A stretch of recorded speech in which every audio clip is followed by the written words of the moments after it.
Now we're going to go to our international news a little bit early today because there's big news happening in Brussels. US President Donald Trump has urged NATO allies to double their military spending to 4% of their GDP. He made these comments on Wednesday while attending a NATO summit in the Belgian capital. For more on this and other news from around the world, let's turn to our Ro Aram. So Aram, just run us through exactly how this rather tense summit went. Well, Mark NATO members seemed quite bewildered by Trump's comments. The issue of defence spending and improved burden sharing are issues Trump has repeatedly harped on, but NATO says Trump's proposed target of 4% of GDP on military spending is not even being met by the United States.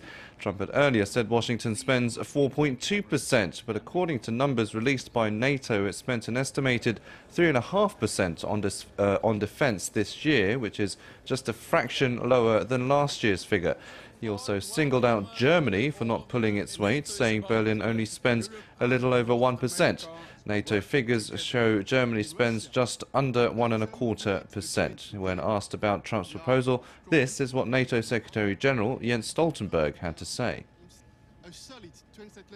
Well, I will focus on what we have agreed, and we have agreed to be committed to the pledge increasing defence spending to 2%.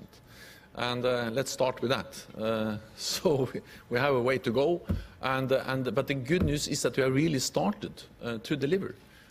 Despite Trump's complaints, he did sign the joint communique in which NATO members agreed to focus on more defence spending and burden sharing. They also pledged to bolster the alliance's deterrence and defence capabilities to counter Russian threats.